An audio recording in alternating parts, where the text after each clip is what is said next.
Howdy folks, Jambareeqi here, and welcome to another episode of Film Chums. Joining me as usual is Viva Becca. Morning, lads. Who's ready for some cartoons? You turned into like a British children's TV presenter then. Morning lads, welcome. Gonna put on some Looney Tunes now, are we now? To be fair, that's what they sound like. Okay. Did you have Looney Tunes over in Britain? We did. Or is that like this is an American thing? No, it wasn't just an American Okay. thing. Looney Tunes still is even like relevant. So yeah, we're gonna be talking about the Looney Tunes movies to tie in with the release of Space Jam: A New Legacy. So Viva, how do you feel about the Looney Tunes, and would you call yourself a fan? I like the Looney Tunes. This is kind of my first real introduction to them. I mean, I'd seen some shorts online, but I hadn't really watched much Looney Tunes before that, but I find them to be very enjoyable. Yay! I'll be honest, when you said I've never seen Looney Tunes before, I was like, oh, I hope she likes them. I hope she likes them. They're iconic. For me, I'm a huge Looney Tunes fan. I grew up with them. I had a VHS collection that had like 2 or 3 hours of shorts on them. So yeah, big part of my childhood. And as an animator, it's like a reference bible because all the shorts are made by master animators and they follow all the principles and dynamics of animation. Do you have a favorite Looney Tunes character? And why? Sam. Yosemite Sam. Because he reminds me of home. He's very American. He is very, very American. Also, Very I just American. I think he's very easy to animate because over all the movies that we watched, the animation varied in quality a little bit, but Sam was pretty hard to mess up. He's very expressive, and the most aggressive of all Looney Tunes. So you can go absolutely nuts with like how angry he can get, and a lot of the comedy of his shorts comes from just seeing how peed off he can be. So yeah, I definitely get his appeal. For me, I'm gonna be really generic and say Bugs Bunny, but I just genuinely I love him so much. He's just so cool, so confident, so charming. And just so self-assured. Like he's just awesome. He's just a really awesome character, and I get why he's considered to be the star of the show half the time. I have a hard time with really connecting with the Bugs Bunny because we have a bit of a rabbit problem over here where I live. Some people have rats, and here we have rabbits, so you know, if he was a different animal, that would probably be more ideal, but whatever. I've never met someone that resents rabbits, one of the cutest animals ever. It's like saying, I hate kittens, I do. Yeah, well, you don't live here. You don't know what it's like to have fucking 40 rabbits living on your lawn. We mainly have pigeons everywhere. Pigeons. Lots of pigeons. There are different kinds of Looney Tunes movies, because you've got the compilation films, you've got the theatrical films, and you've got the straight-to-video movies. So first we're going to talk about the compilation films. These are technically feature-length clip shows. So which of the compilation films did you watch, Viva? I saw Bugs Bunny Superstar. I saw Bugs Bunny's third movie, 1001 Rabbit Tales. And I saw Quackbusters. What did you think of the compilation movies in general? I think they're really good. I think that there need to be, there should be more of them. I don't know why the formula is not as popular now as it was. I had a lot of those when I was a kid, and they were some of my favorite ones. And they're very convenient because you don't have to rewind them all the way. You can just go anywhere and start, and it won't really mess up the story that much. The reason that the compilation films aren't made anymore is because technically they're kind of an outdated premise. They were initially made at a time when you didn't have VHS, you didn't have DVDs, and the only way for you to see Looney Tunes would be to go to the cinemas. So this was pretty much back in the day that their idea of having marathons of cartoons. Nowadays, you don't really need that because you've got streaming services, you've got DVD collections, so I can see why Warner Brothers wouldn't be that interested, even though it's cheap to do. It's very cheap to do, but I feel like maybe they lean more towards just releasing DVD collections and having a streaming library for all the shorts. Yeah. Well, here's the thing, is they do the shorts now, but then you have to buy each short individually, so you end up paying like 7 times more for it than you would if they would just release a compilation movie. Kinda. At the same time, if you get like, I think HBO Max has a lot of them, I'm not too sure, and I think the Boomerang app has them. Consider the advantage of actually owning something, though. You know, maybe you don't want to just let your corporate overlords hold on to your things for you, and you just want to own something once in a while. That's why you have Consider DVD collections. That's why you have DVD collections, though. And the convenient thing about DVD collections is that you can pick which episode. If you put on a compilation film, then the movie decides which shorts get played. And the thing is, not every Looney Tunes short is a banger. And I say that as a hardcore Looney Tunes fan. Not each... There's going to be some hit or miss ones. I'd say out of all the compilation films, the best represented, like the best of, would be the Bugs Bunny / Roadrunner movie. That's one that I was like, just one after the other, it was like, yes, that's a classic, yes, that's a classic, that's a classic. But a lot of these, it's kind of like, yeah, that's great, that's good, that's okay. It's kind of a mixed bag. I think one major reason you're definitely into these films is that they are a very good way to get into Looney Tunes. Mm-hmm. Because there's so many there. And a lot of them do get across the characters really well. Like, you could watch one of these films, any of them, even the bad ones, and be like, oh yeah, I get Looney Tunes now. It's yeah. So, like, I definitely get their appeal. I will say that I loved Quackbusters. Out of all of them, Quackbusters was my favourite. It was, in terms of, like, how do you tell a story as a clip show, that's the one that nailed it. That's the one perfected the way of doing it. And I really like it does have a sense of consistency. Like, yeah, you can tell when it's cutting from 80s footage to like 60s footage. You can hear it, you can see it. There's a change in quality right away. But in terms of filmmaking and storytelling, they've really nailed how they can make a link between Daffy Duck's business storyline and like these old shorts where Looney Tunes go and investigate a monster mystery. I think out of all of the films, that's the one that worked as a film the most. Mm-hmm. And it had like a consistent horror theme in general. A lot of the clip show movies that I went through, they didn't really have a theme, or if they did have a theme, it can be very loose. Yeah, I don't think I was looking for that as much in it because it was a compilation movie, so I was like, well, whatever you decide to come up with is serviceable, but it doesn't even really need to be there. But yeah, I think they did a good job making something up to string all those ones together. Well, that's the thing, is that when it comes to a compilation movie, yeah, you get what you get, but the wraparound segments can definitely dictate the atmosphere of your marathon. Like, if you're going to have something hosting these cartoons, if there's going to be something then, it's not just cartoon. What's in between those cartoons has to be at least entertaining. Well, here's the thing, though, is like, I don't really like Daffy Duck that much. So you're not supposed to know. having that character be the main character is it affects the enjoyment a little bit when you take a break from the entertaining parts to go to this wraparound container thing. At the same time, a lot of these compilation films have not aged very well. Like, they definitely show the time that they were made in.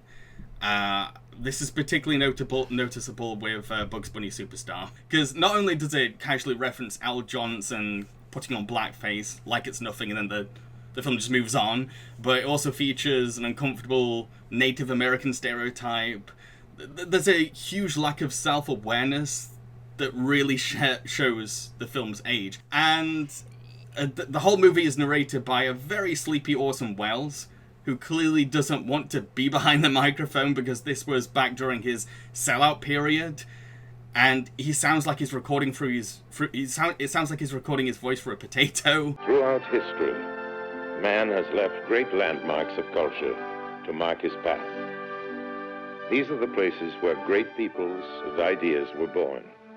The Parthenon, the Roman Forum, the Colosseum. It's like all these things kind of add up. Like there's some decent shorts in the mix, but when you've got these things piling up, it's kind of like, ooh. And that, again, for me as well, that was the first one, so that put me in a rotten mood straight away for these films. Well, I can't say that I didn't get a nice little nostalgia hit from the zoom into the book and then the narrator, sleepy narrator voiceover, like. That's the only time it kind of worked for me. I like that. I think kind of the bored tone is part of the style. I just have mixed feelings in general with the compilation films, and it doesn't help that I watched all of them back to back.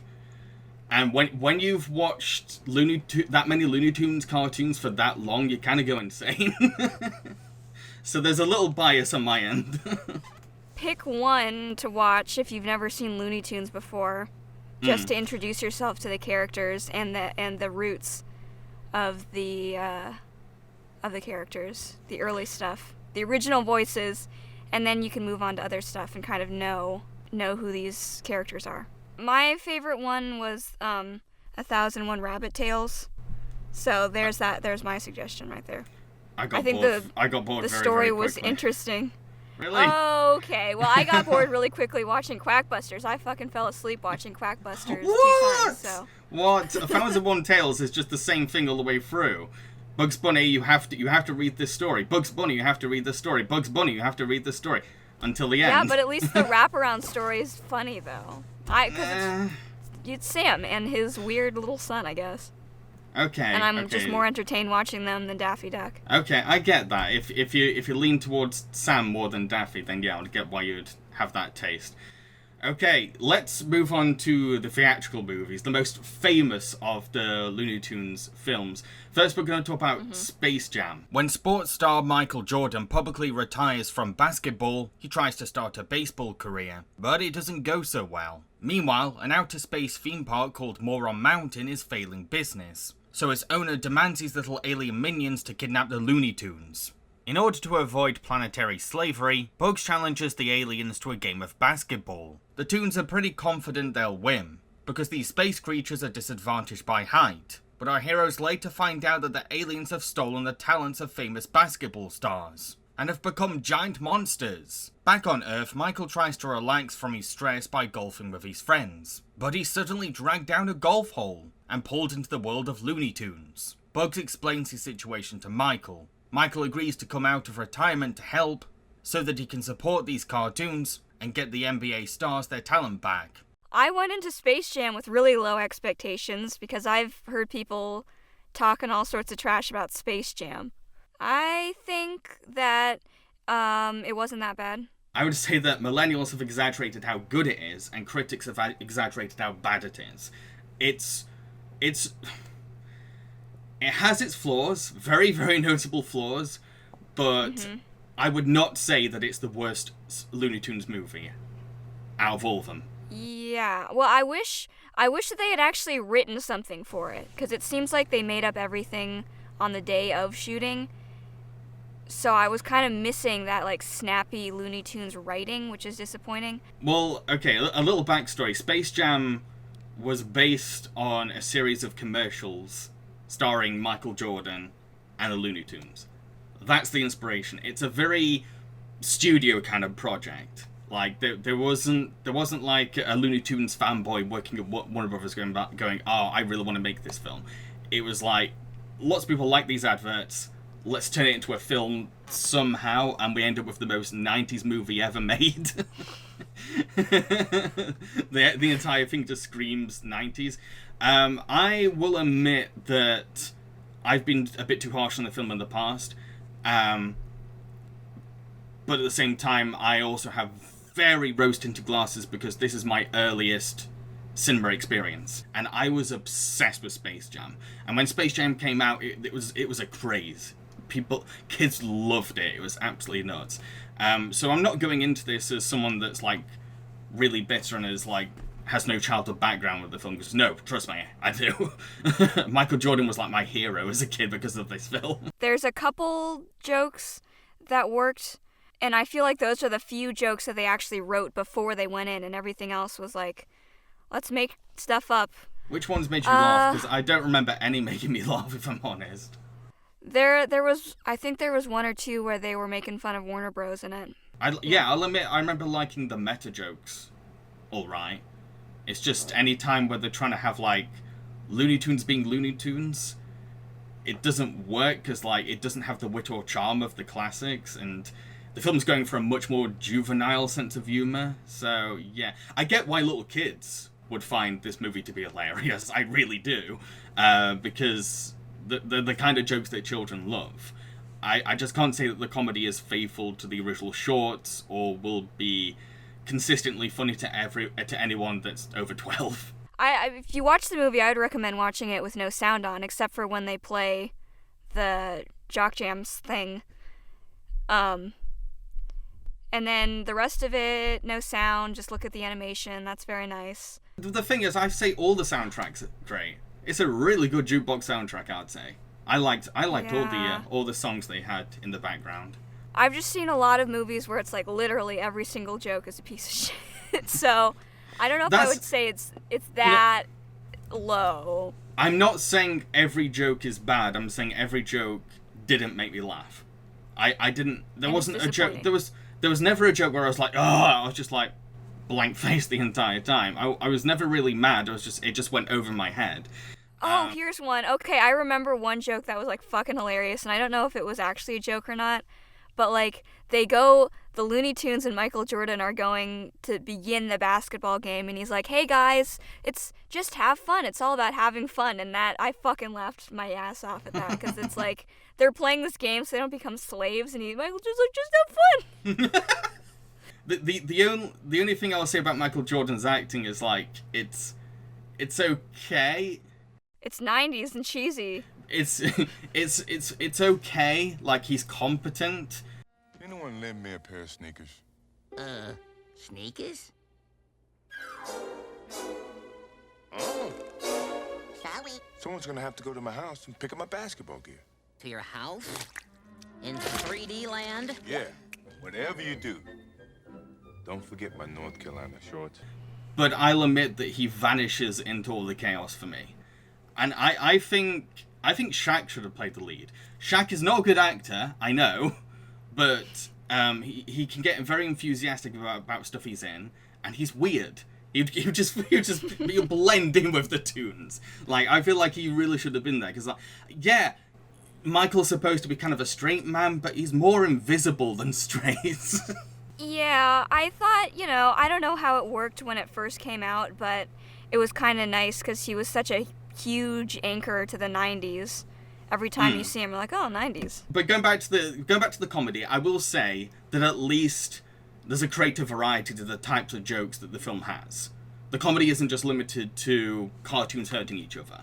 The film consistently throws something at the wall again and again, and like, yeah, I none of them made me laugh, but I respect the film for being like, you know what we got, keep throwing. That to me is, yeah, I kind of appreciate that. Yeah, well, here, let's talk about the voice acting a little bit on Space Jam, because a lot of the comedy for me in some of the Looney Tunes have been like the voice performances.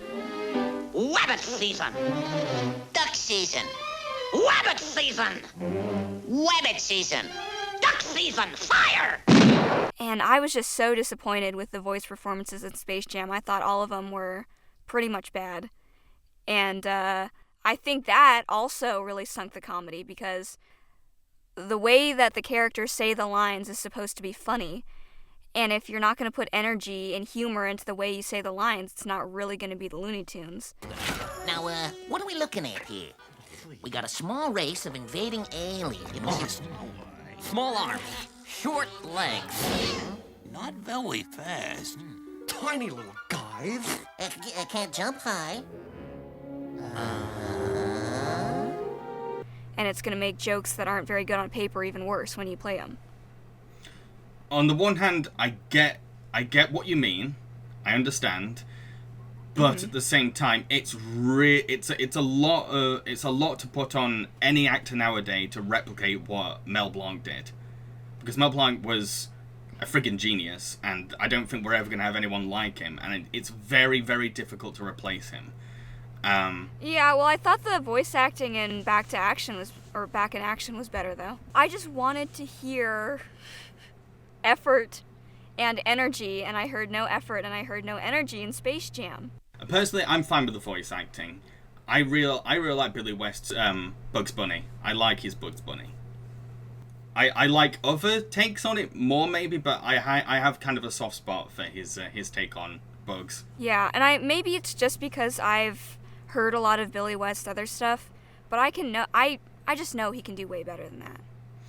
And it's not even like how does he do the voice, it's like how does he say the line, how does he act the part. I know he can be amazing, so I was just disappointed. Bugs Bunny? You were expecting maybe the Easter Bunny? You're a cartoon, you're not real. Not really. If I weren't real, could I do this? The thing is, I can see why I love this film as a kid, and why younger audiences will enjoy it.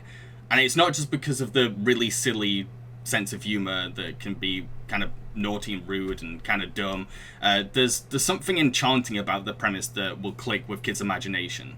The idea of a cartoon world hidden in a golf hole. I think kids will love that. Kids love a sense of mystery and magic, and they love cartoons, and it kind of like blends those two things together. Kids love more than golfing. There's a scene where Michael Jordan's kids meet Bugs and Daffy in their house. I think that's the best part of the film, because it really captures the innocent wonder that kids have for cartoon characters and how much they look up to them. I kind of wish there were more scenes like that, and that like the kids had more of an involvement in the main story. Because when I saw that scene, I was like, "Ooh, there's something there. There's a little charm there that I feel like the director should have like embraced a bit more." Yeah, I appreciate that the kids pretty much accepted it immediately and just helped out. Because they were all sneaking around in the house, and I thought they were going to go through some sort of, like, complication storyline where the kid shows up in the other world, and then they've got to, like, fix that problem. I'm like, oh, God, not this again. Yeah, I liked, and it showed how much they loved Looney Tunes. Like, they didn't need to question it. They look up to these cartoons as role models, and they're like, right, Bugs is here, he needs our help, here you go, Bugs. I like that. I like that a lot. And that, again, that is how kids would act around their heroes. They'd be like, oh boy, I get to see him. I wanted to ask you about your experience as a child seeing some of the CG stuff in Space Jam. Because it's like nice animation and like a kid-friendly thing, and then randomly they have this horrific CG stretch effects on the basketball court, and I'm like, what the heck? So, nightmares from that, yes or no? Anybody? Did anybody get that? Okay. Because I was scared, and I'm like an adult. I was 5 or 6 when the film came out, and I don't remember. I'm that much of a fogey. It's all a blur to me, so I don't remember much. I remember going to the cinema. I remember obsessing over the film, and that's it.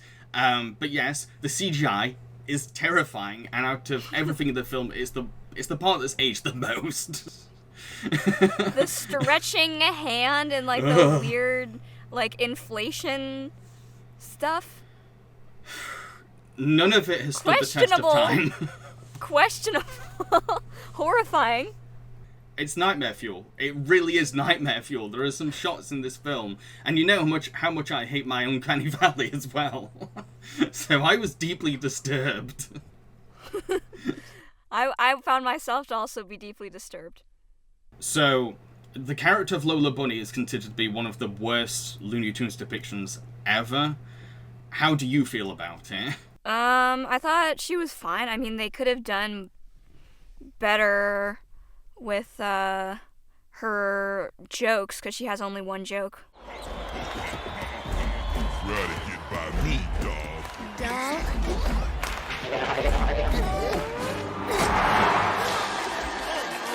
Don't ever call me dog. I mean, it's the 90s, so that's like...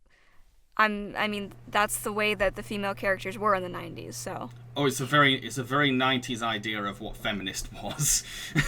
The main criticism people have towards it is that she's hypersexualized, and rewatching, I'm like, yeah, I can kind of see that. I can kind of see it. Was this her first time Yes. in anything? Like, okay.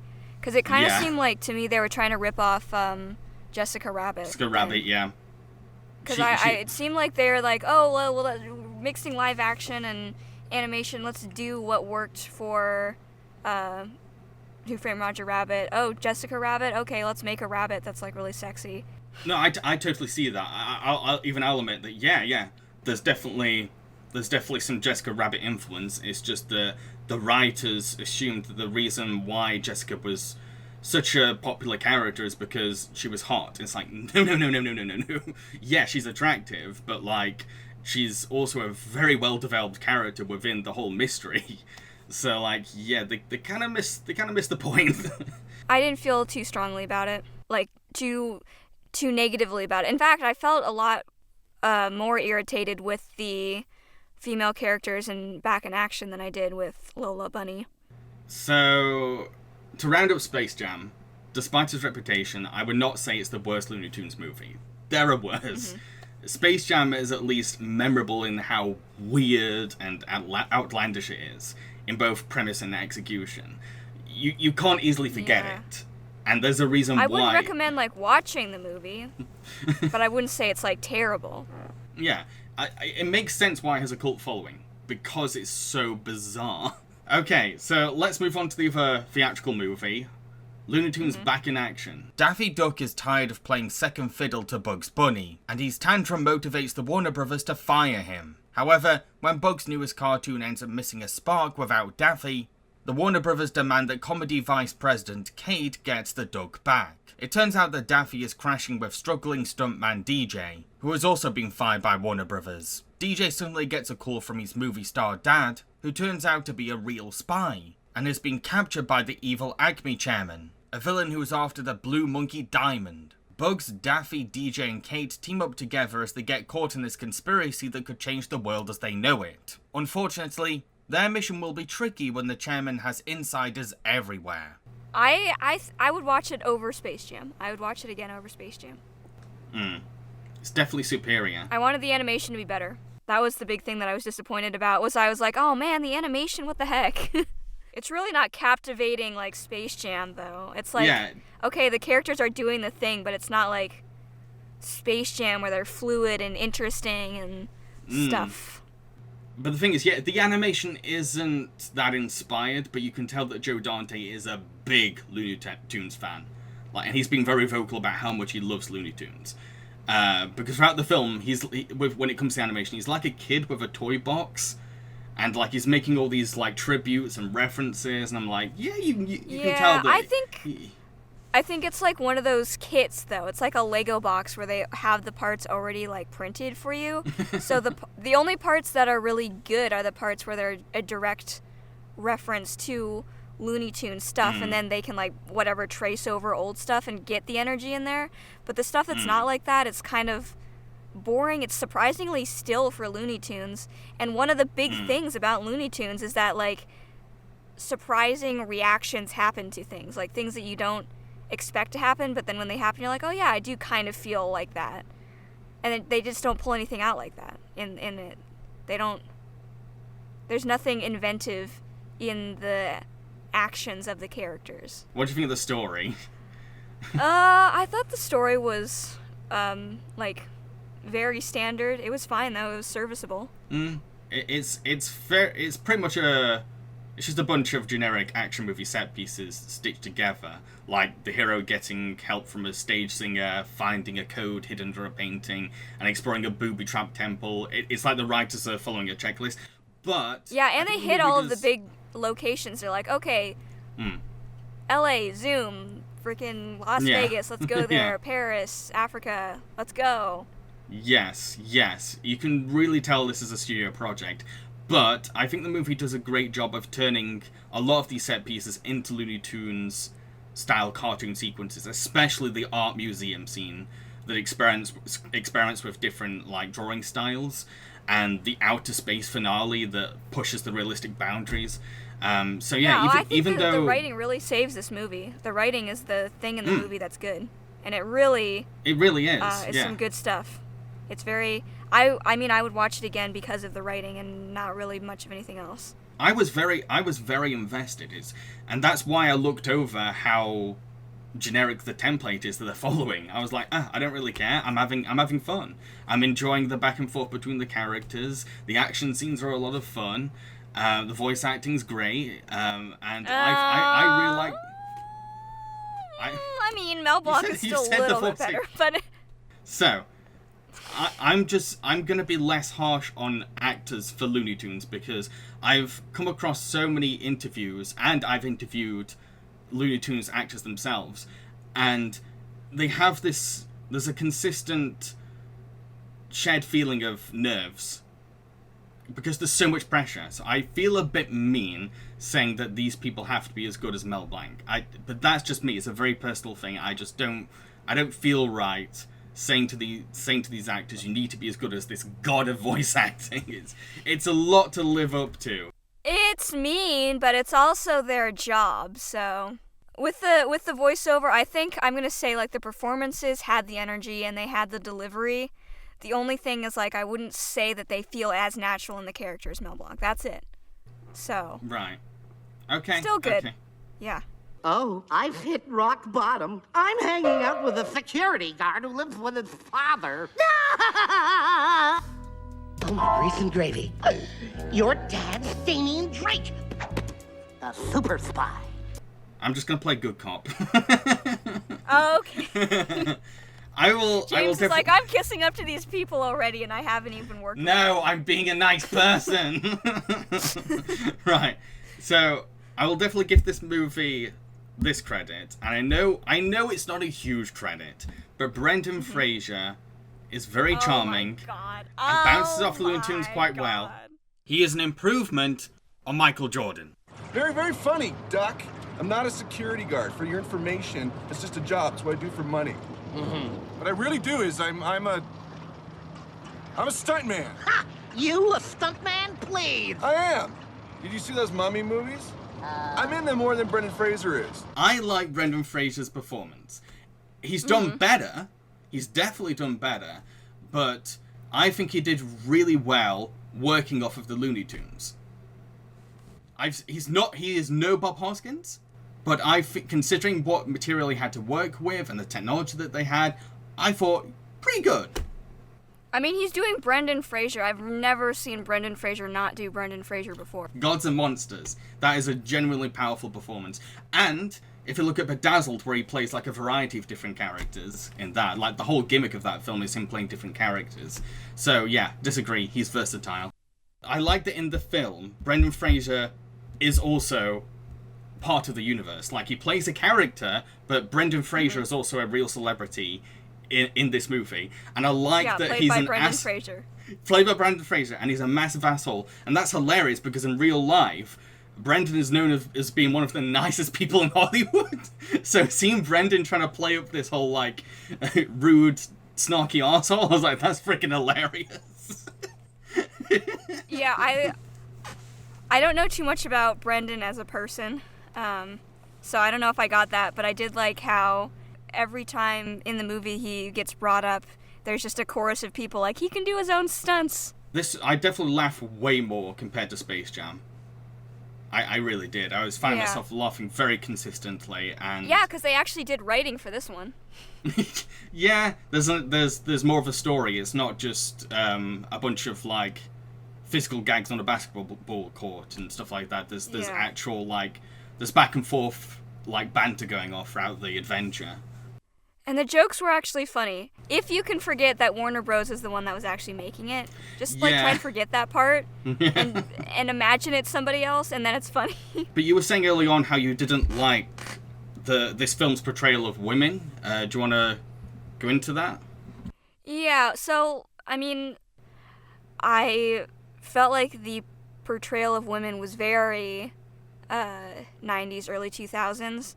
And, I mean, that would be fine because that's when the movie is from, except for they kept on referencing, making references for how moral and, like, sending the right message to children it was supposed to be. And so I was like, okay, you can have it one way or the other. Like, if you're going to try and have this be, like, the self-aware, like, better than normal Hollywood movies kind of vibe, then actually be better than normal Hollywood movies. Just these corporate guys are allowed to be fucking creepy to the women that are working with them with no repercussions. Fucking Brendan Fraser, the first night that they're hanging out in the desert together, Brendan Fraser's just like, your hair smells nice. Out of nowhere, no repercussions. Yeah. She doesn't even, she's like, oh, what? So I like this guy. And it's the way that every character was looking at all the female characters. And they were very, definitely. like, standard, kind of sexual, supposedly powerful, but don't really do anything kind of deal. And like I said, you know, that's a relic of the time, and it's fine as long as you are not tooting your own horn about how special you are with the morals and portrayals in your movie. Think we should go back and help him? Nah, Elmer never gets bugs. It's a formula, but it works. The great thing about movies, you always know it's gonna happen. For instance, if this was a movie, you and I probably wind up together. I have no idea what Steve Martin is doing. I get that he's trying to be like a live-action cartoon character, but I'm completely confused by the way he's going about it. It's possibly the worst screen performance I've seen him do, which breaks my heart because I'm a huge, massive Steve Martin fan. I've watched all of his classics. It seems that Davian Drake's son knows about the blue monkey, and he is on his way to Las Vegas. He must not find the location of the diamond before we do. Well, he reminded me a lot of Johnny Depp in Charlie and the Chocolate Factory. And the key with that kind of very brave performance, where they're like, I'm going to try something new, is you just don't look at them. And it's a lot funnier if you don't see them and you just hear them. Because then you're like, oh, you know, if they were animated, it could kind of work as a voiceover performance. That helps a lot. I just didn't look at him. Yeah. I'd say a lot of the performance is just off because of what Steve is physically doing. That running thing he does where he looks like he's about to fall over, and stuff like that. And just seeing Steve Martin in that costume is enough to be like, what? Yeah, if he was animated, and had like an exaggerated design and maybe even shorter as well, I'd be like, yeah, that fits, that's great. But seeing a grown man dressed like a nerdy schoolboy is kind of terrifying. It kind of gives the CGI in Space Jam a run for its money for nightmare fuel. Yeah, they should have animated him, honestly. Unfortunately, it doesn't seem like Back in Action had a lot of visionary direction behind it. It seemed like it was very much held up by, one, the writing, and then they're like, we'll get these people, like Brendan Fraser, we know what he does. We'll say, Brendan Fraser, come here and do what you do. We're not going to direct you, just do what you do. And it seemed like they got Steve Martin. They're like, hey, Steve, we know you're funny, do what you do, be funny, but they didn't tell him anything. Yes. And so he kind of had to make it up on the spot, and that didn't work out because there was no direction. And the same with, what is the funny lady who plays, Mom? Whatever her name is. Yeah, Joan Cusack. It seemed like they got her and they're like, do what you do, be this quirky, funny lady, but they didn't tell her how. So, like, some of her performances fell flat because she's like, well, I don't know what I'm supposed to be doing, direct me, but there was no direction. It is. I'm Mother. Ooh. Yeah, like the car said that we would be meeting you. How do you know my name? Oh, DJ, I've known you since you were this big. That's not really possible, is it? Must have been a photo. All right, let me just take care of this and we'll... Yeah, there was something a little off about her performance too, but not as much as Steve's. But you're right. There's this level of unrestraint, and when it comes to comedic actors, you just can't let the cameras roll and expect comedy magic. You really can't. Some of the worst performances come from directors going, "Oh, you know what? Just let them do what they want." Because if you do that, there are a lot of, because this is Hollywood, there are a lot of egotistical comedy actors that think whatever I do is hilarious. So they're just gonna go for it, and you end up with I think this. Maybe not all the time, but a lot of the time the comedy comes from having a very specific vision and drive to where you're going, and then you twist it in a way that's unusual. And if your direction is just be generally funny, it's hard to do that without being like, oh, well, if I stand like this, is that generally funny? Which doesn't make much sense, because it's directed by Joe Dante, who is very, very experienced, one of the veterans even of what he does. So I don't know what's up. So what was he doing? Was he actually there? He was. I feel like he was maybe more invested in the Looney Tunes side of the movie than the live action side of the movie. I get that feeling. Yeah, because I saw like almost no visible direction on the live action side of the movie. Especially with the Brendan Fraser co-star. I haven't seen her in too much stuff, but I just thought that performance was really lost. Do you mean Jenna Elfman? Yeah. Yeah, I wasn't too fond of her either. I didn't see what we were supposed to like about her. Like, I empathize with, like, the shit she was going through because her bosses are assholes. But other than that, I'm like, she's just always angry. Always angry. Yeah, and she seemed like she was acting a lot to me. Everything that she did seemed like she was acting, not living as a character. No. Don't put me on hold. Oh, God. I can't die out here. Oh, this wasn't the plan. After this comedy, promised myself I would only do real movies about the human condition crammed with social relevance. What did you think of the action scenes? I thought they were fine. I don't think they weren't the best parts of the movie. The only action scene that was like really good was the art one, and then the rest of them were kind of like, let's wait for more dialogue from the animated characters, because that was the only part that was like really good. I enjoyed the action scenes fine. There was some momentum to them, but now that you mention it, I don't remember any of them except for like the finale in the art museum. That is it. I have a hard time with Brendan Fraser. He doesn't look like an action guy, you know? He doesn't seem like he should be doing action. He doesn't put, like, that energy of doing action into the stuff that he does. I'm fine with it. Okay, well, you know what? I already know you're a simp for Brendan Fraser, so I don't know if I'm going to take your opinion seriously. I think my favorite thing about the action in general was just, like, the whole spy gadgets and the idea that Brendan's dad was secretly a spy. I like that aspect, and I think that's one of the aspects that I know, if I saw this movie as a kid, that's something I would have really latched onto. The part where they call in to the evil chairman and like they're like, we're interrogating this guy, it's going really well, and they're getting beat up by him. I felt like that action scene was very confusing in how they had staged it, and I think there was some really missed opportunities there, because from the way that they shot it, which was very confusing, I thought when they originally called in, they had like two guys holding him down and then one guy just punching him straight in the balls. And I was like, oh, that would be really funny, especially if they had like a metal like noise, like gonging noise every time they did that. It would be super 90s. It would make sense for early 2000s, like what a classic gag. And then they didn't do that. They were just like, he was like holding him weirdly with his legs, and so I was like, oh, I didn't get that at all, and it was a real missed opportunity. So I remember art, and I remember missed opportunity, and that's it. Yeah. Okay, on to the straight-to-video movies. Now, Viva hasn't seen any of these, but I have, so I'll be giving my quick thoughts before we end the show. Bah Humdug, A Looney Tunes Christmas. This is just a cheaply animated Christmas Carol special featuring the Looney Tunes characters. Nothing more and nothing less. You get what you get. The film isn't very creative with its festive humour. There's no meta jokes about the original book.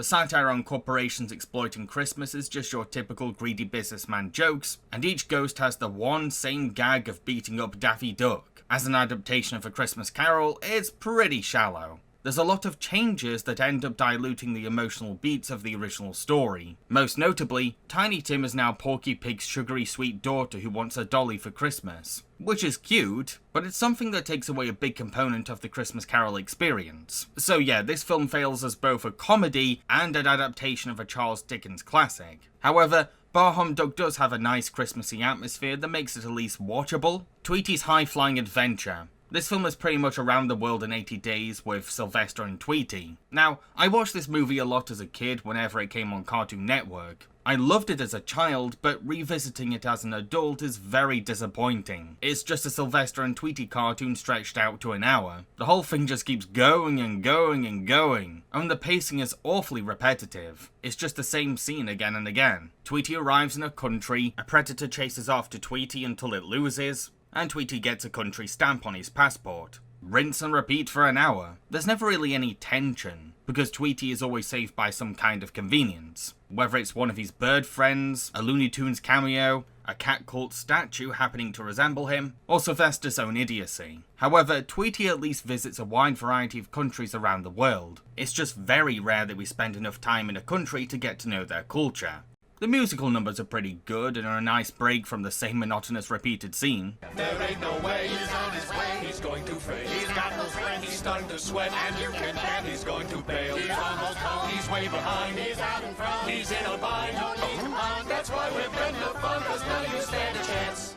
Excuse me. The finale is what bothers me the most though. In the climax, Tweety's friend Aruga goes missing, and suddenly we have this shoehorned message about Tweety needing to learn to put his friends before this competition. It's a tacked on sentimental lesson that feels completely out of nowhere. I mean, Tweety never had a bad habit of not caring for others. Heck, we even get a scene where Tweety saves Sylvester's life at the risk of losing the competition. Putting friendship before winning is a good lesson in premise, but it's a bit melodramatic to apply it to Tweety, especially when that was never his character arc. All in all, this film is the very definition of mediocre. Babysitter fodder. I think kids will enjoy it just fine, and it's pretty harmless, but I personally found it to be a chore to sit through. Baby Looney Tunes, extraordinary adventure. In all honesty, I don't have much to say about this one. It's just a cute preschool movie set at Easter based on the Baby Looney Tunes TV show. It does end up scraping for material to fill an hour, but it's perfectly fine entertainment for the target audience. The show does a decent job turning Looney Tunes into something more toddler-friendly.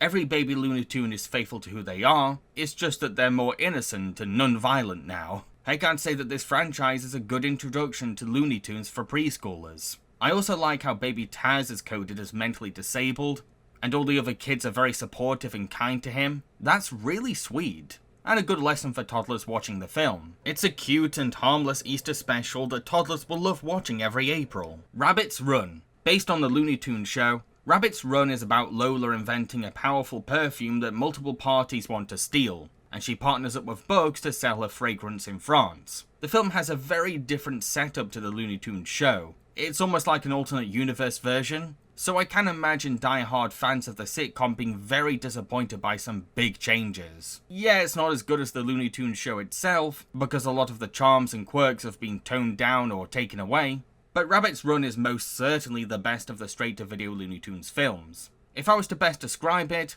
I'd say that it's like a tribute to 1950s madcap romantic screwball comedies with a little 80s action blockbuster thrown in. It's a very funny movie, I certainly laughed a lot. When a joke lands, it really lands. Much of the humour comes from the unpredictable nature of the bonkers story,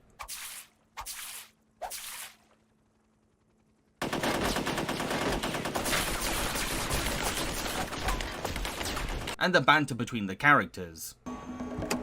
Follow that van. Whoa, man, I don't give people rides.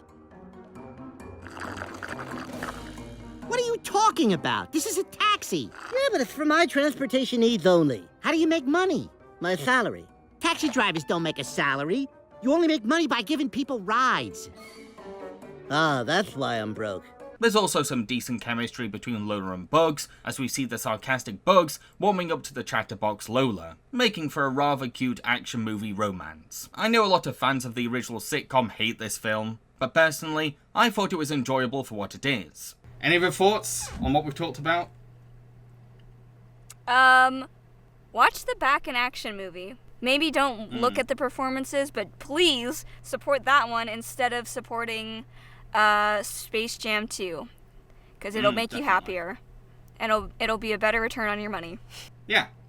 I've been Jambareeqi. And I've been Viva Becker, and I hope you had a nice time watching these cartoons, lads. Have a good rest of your Sunday morning.